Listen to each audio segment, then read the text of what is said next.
ದೇಶದಲ್ಲಿ cockroach Janata party ಅಂತೇಳಿ ಪುಡಾರಿಗಳ party strike ಮಾಡ್ತಾ ಇದ್ರು. ಪಾರ್ಲಿಮೆಂಟ್ ಮೇಲೆ ಅಟ್ಯಾಕ್ ಮಾಡ್ಲಿಕ್ಕೆ ನೋಡಿದ್ರು, ಅದನ್ನ ಪೊಲೀಸರು ತಡೆದ್ರು ಅಷ್ಟೇ. ಪೊಲೀಸರ ಮೇಲೆ ಹಲ್ಲೆ ಆಗಿದೆ, ಎಲ್ಲ ಆಗಿದೆ. ಇವರು ಎಲ್ಲ ಪುಡಾರಿಗಳು ಮಾಡಿಕೊಂಡು ನೀಟ್ ಪೇಪರ್ ಲೀಕ್ ಆಗಿದೆ ಅಂತೇಳಿ ಧರ್ಮೇಂದ್ರ ಪ್ರಧಾನ್ ರಿಸೈನ್ ಮಾಡಬೇಕು ಅಂತ ಕೇಳ್ತಾ ಇದ್ರು.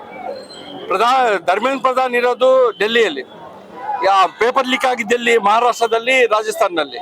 ಅಂದ್ರೆ ಅವ್ರಿಗೇನ್ ಸಂಬಂಧ? ಅವ್ರನ್ನ ರಿಸೈನ್ ಮಾಡ್ಬೇಕು ಅಂತ ಕೇಳ್ತಾ ಇದ್ದಾರೆ. ಆಮೇಲೆ ಏನೇನೋ ಅಂದ್ರೆ ಯಾವ ಒಂದು ವಾಂಗ್ಚುಕ್ ಅಂತೇಳಿ ಅವನು ಪಾಕಿಸ್ತಾನಿ ಬೆಂಬಲಿತ ಒಬ್ಬ ಹೋರಾಟಗಾರ. ಇವರೆಲ್ಲ ಪಾಕಿಸ್ತಾನ ಬಾಂಗ್ಲಾದೇಶ ಹೋರಾಟಗಾರರೇ, ಇವರೆಲ್ಲ ದೇಶ ದ್ರೋಹಿಗಳು.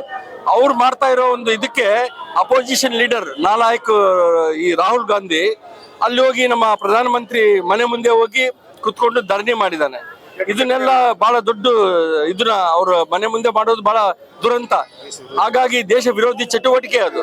ಹಾಗಾಗಿ ನಾವೆಲ್ಲ ನಮ್ಮ ಒಂದು ಪಕ್ಷವನ್ನ ಮತ್ತು ನಮ್ಮ ಈ ಏನು ಪುಡಾರಿಗಳು ಮಾಡ್ತಾ ಇರೋ ಒಂದು ಇದನ್ನ ನಾವು ಖಂಡಿಸಿ ನಾವಿವತ್ತು ಬೃಹತ್ ಪ್ರತಿಭಟನೆ ಇಟ್ಕೊಂಡಿದ್ದೀವಿ. ಮತ್ತು ಬಳ್ಳಾರಿಯಲ್ಲಿ ಏನು ದಿಲ್ಲಿಯಲ್ಲಿ ಜಂತರ್ ಮಂತರ್ ಅಲ್ಲಿ ನಡೀತಾ ಇರುವಂತ ಹೈಡ್ರಾಮಾ ಏನ್ ನಡೀತಾ ಇದೆ, ಹೈಡ್ರಾಮಾಗೆ ಕಳ್ಳರು, ಸುಳ್ರು, ಮಳ್ರು ಎಲ್ಲರೂ ಸೇರ್ಕೊಂಡು ಮಾಡ್ತಾ ಇದ್ದಾರೆ.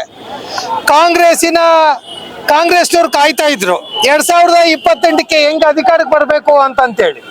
2028ಕ್ಕೆ ಅಧಿಕಾರಕ್ಕೆ ನಾವು ಬರ್ಬೇಕು ಅಂತ ಹೇಳಿದ್ರೆ ವಿದ್ಯಾರ್ಥಿಗಳನ್ನ, ಯುವಕರನ್ನ ಈ ದೇಶದಲ್ಲಿ ದಾರಿ ತಪ್ಪಿಸಿ ಅವರನ್ನ ಹದಗೆಡಿಸಿ ಬರಬೇಕು ಅಂತೇಳಿ ನೀಟ್ ಪರೀಕ್ಷೆಯನ್ನು ಇಟ್ಕೊಂಡಾರೆ.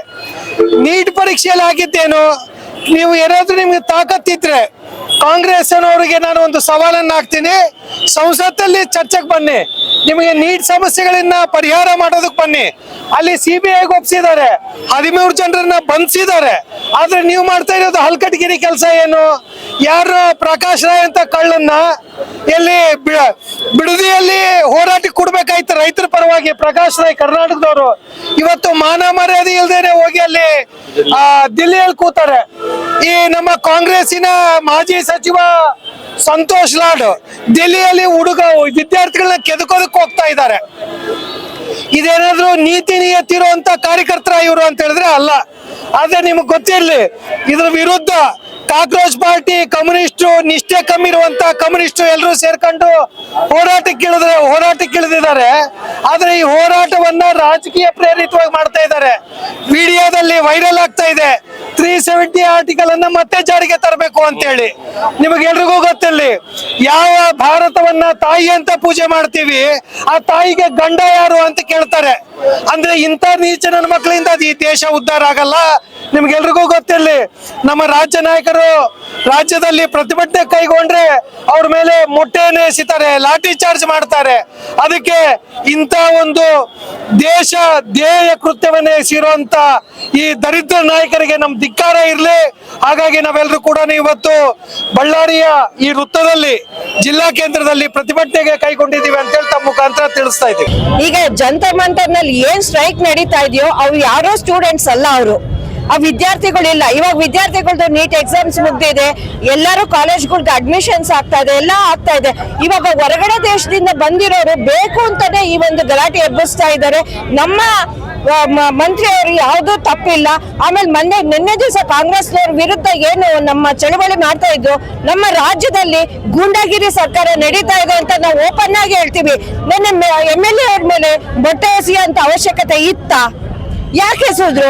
ಇದೇನು ಗೂಂಡಾ ಸರ್ಕಾರನ? ಕರ್ನಾಟಕ ಏನು ಗೂಂಡಾಗಳ ನಡುವೆ ನಡೀತಾ ಇದೆಯಾ ಇದು ಸರ್ಕಾರ ಅಂತ ನಾನು ಕೇಳಕ್ ಇಷ್ಟಪಡ್ತೇನೆ. ನಗರ ಪಾಲಿಕೆ ಸದಸ್ಯರು ಈಗ ಇವ್ರು ಏನು ಡೆಲ್ಲಿಯಲ್ಲಿ ಪ್ರಧಾನ ಮಂತ್ರಿ ಅವರು ಮನೆ ಮುಂದೆ ಹೋಗಿ ಕುತ್ಕೊಂಡು ಏನು ಸ್ಟ್ರೈಕ್ ಮಾಡ್ತಿದಾರಲ್ಲ, ಅವರಿಗೆ ಅದು ಯಾಕಂದ್ರೆ ನಮ್ಮ ಪ್ರಧಾನ ಮಂತ್ರಿಗಳು ಮತ್ತೆ ಕೇಂದ್ರ ಸರ್ಕಾರದ ಏನು ಇವು ಎಲ್ಲ ನಮ್ಮ ಕಾರ್ಯಕ್ರಮಗಳು ಎಲ್ಲ ಒಂದು ಯಶಸ್ವಿಯಾಗಿ ನಡೆಸ್ತಾ ಅಂತ ಬರ್ತಕ್ಕಂಥ ಪ್ರಧಾನ ಮಂತ್ರಿ ಅವರು ಕೇಂದ್ರ ಸರ್ಕಾರದ ಒಂದು ನಡೆಯನ್ನ ಅವ್ರಿಗೆ ನೋಡ್ಕೊಂಡು ತಡ್ಕೊಳಕ ಸಹಿಸ್ಕೊಳಕ ಆಗ್ತಾ ಇಲ್ಲ.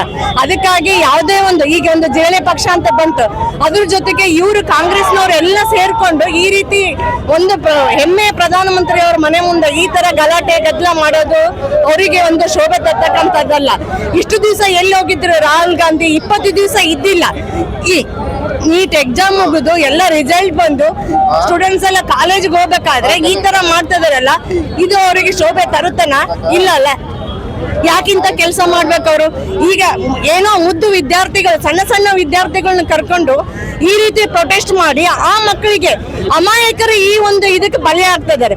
ಅದನ್ನ ತಪ್ಪಿಸ್ಬೇಕಂದ್ರೆ ಇವರು ಸಾವಧಾನವಾಗಿ ನಿಧಾನವಾಗಿ ಒಂದು ಪ್ರೊಟೆಸ್ಟ್ ಮಾಡಿದ್ರೆ ಅದು ಯಶಸ್ವಿ ಆಗ್ತಿತ್ತು.